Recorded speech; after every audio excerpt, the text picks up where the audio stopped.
Well, ladies and gentlemen, in this video, I'm going to be giving a detailed autopsy on what happened to both the Twin Towers on the initial impact and really the interior of the Twin Towers.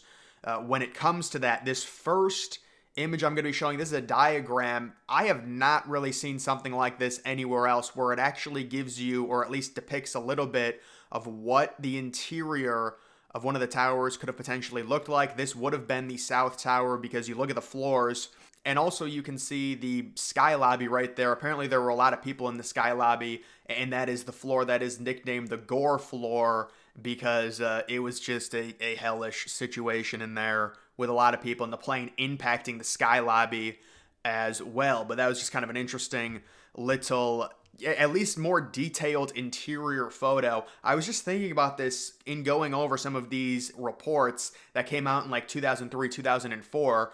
They're so detailed, but of course there's no actual like renderings to show you how the interiors of the towers would look, like with the hole and everything like that. And honestly, the only reason that is because this was 2003, 2004. We didn't have the technology. With the amount of detailed reports there were on September 11th, there's no doubt if we had the technology to make renderings, we would be able to see renderings of how the interior of the towers looked, at least estimated.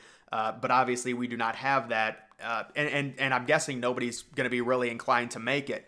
But when it comes to this first image, so you're looking at both planes impacting the towers, and then more so the landing gear and also the fuelage section. So it seems like that landed actually on Building 5. And then you do have landing gear ejecting, going extremely far.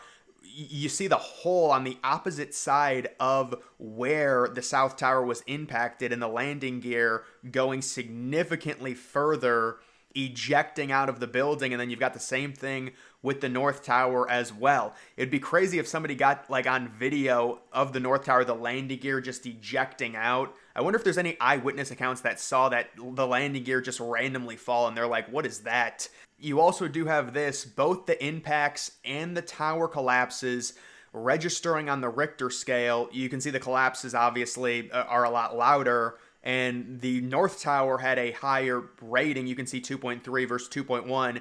Because of the antenna, it was heavier. I'm kidding, but honestly that might have been it, because the North Tower was kind of known as the more prominent building, but it did register a little bit higher. I would imagine also, possibly you already have a bunch of debris down there with more debris collapsing on top of it because the South Tower was already collapsed. It could create possibly a larger sound in terms of that. And then this would have been just the interior core, what it looks like perfectly 100% intact. And then that would be the estimated, this is all estimated, South Tower, the core, and you can see a lot of the core of the South Tower was still 100% intact because of the weird angle the plane hit the South Tower on the side. So the one side of the core would have been perfectly fine. The one side of the building was basically untouched.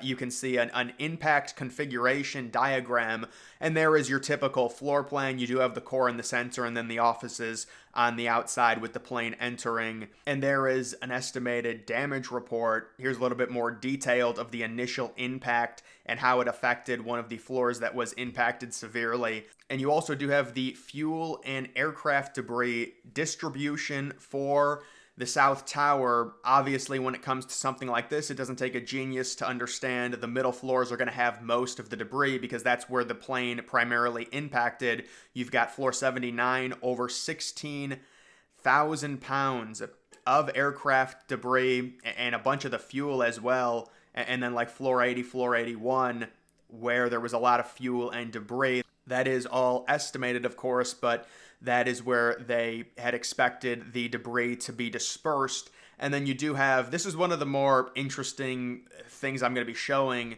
the floor sag on the interior. So this would be the North Tower, just looking at the floors. The estimate is floor 96 was completely destroyed. And this kind of goes to the point where if you look inside of the North Tower, I mean, there were some clear HD images of what I like to call the black hole. It's like the plane creates a hole, and then at a certain point, all of the smoke clears, and you can just see in full HD, if you upscale it, just the crazy darkness looking into that hole that the plane had created. And the question is, if you were, inside of there looking into the North Tower, what would that hole actually look like? And at least this is what they're saying. They're saying it looks like two of the floors could have been completely destroyed with a bunch of airplane debris and fuel just completely lining the entire floors. And you can get that sag on floor 94 due to the weight of the debris and the amount of, at that point, there would have been furniture, there would have been everything. A lot of it would have been on fire. It all would have been extremely hot. But that's just an interesting kind of representation of the potential sag and the amount of debris onto the interior of the North Tower that was created by the plane. That is just the South Tower impact hole. It's just crazy how close that plane was, at least possibly the wing, to missing the side of the South Tower. I do find it interesting. Let's say the plane is just slightly more to the right and the wing misses the building. I wonder what would happen to the wing if just like the tip of the wing or maybe like 4 or 5 feet of the wing missed the outer wall completely. Would it just break off and then eject somewhere into lower Manhattan and possibly they'd be able to recover it? I don't know. Obviously that didn't happen. The entire thing engulfed into the building and the wings were totally destroyed. I'm not even sure any sections of the wings were recovered. I have not seen that. Certainly no huge pieces or anything like that. I have seen several big pieces that I'm sure a lot of people know about, like one of the engines, and I'm going to get to that in a little bit. You can see this is just the floor plan, standard floor plan of the North Tower with the inner core and the outer walls, the open floor plan, and then this is the potential aircraft debris onto the interior of the Twin Towers, the landing gear debris. Obviously, not surprising, the landing gear, number one, a lot of it ejected out of the tower. Number two, there's going to be significantly less landing gear in general when it comes to an airplane versus the debris of the actual airplane. So it's going to be very small. You can see this is a representation of the North Tower, different impact areas. You do have the three stairwells. You can see on the top image, floor 93, 1, 2, and 3. So in the North Tower, all three of the stairwells completely blocked off. You can see floor 94 looks to be a ton of debris around the second stairwell. Floor 95, it seems like there's a total hole where the first stairwell would be, and then floor 96, 97, just a total mess. Although we could really use some renderings rather than looking at this because it's hard to see a perspective on the actual, interior damage. And then this would be the engine that they did recover. This is a crazy thing that they made, but you can see the engine. The outer drum was completely destroyed, but generally it was kind of together. In looking at it there, just remarkable. There's the engine impacting the side of the tower. And if you zoom in on the bottom right, they made an effort to try and show that the engine was still together. It's just, how does the engine survive that? I guess because it's compact and it's really hardened. That's potentially how it could have survived. But it is remarkable. It just looks weird seeing, the plane enter and somehow seeing the engine still together inside of the building.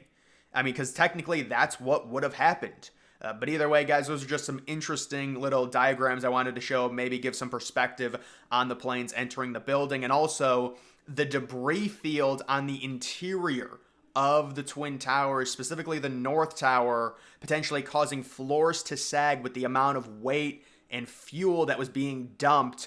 I do wonder if there's any reports of potentially, I don't want to say this, but like a fuel waterfall. Because you think about it, there's obviously a few of those floors completely just broken in half.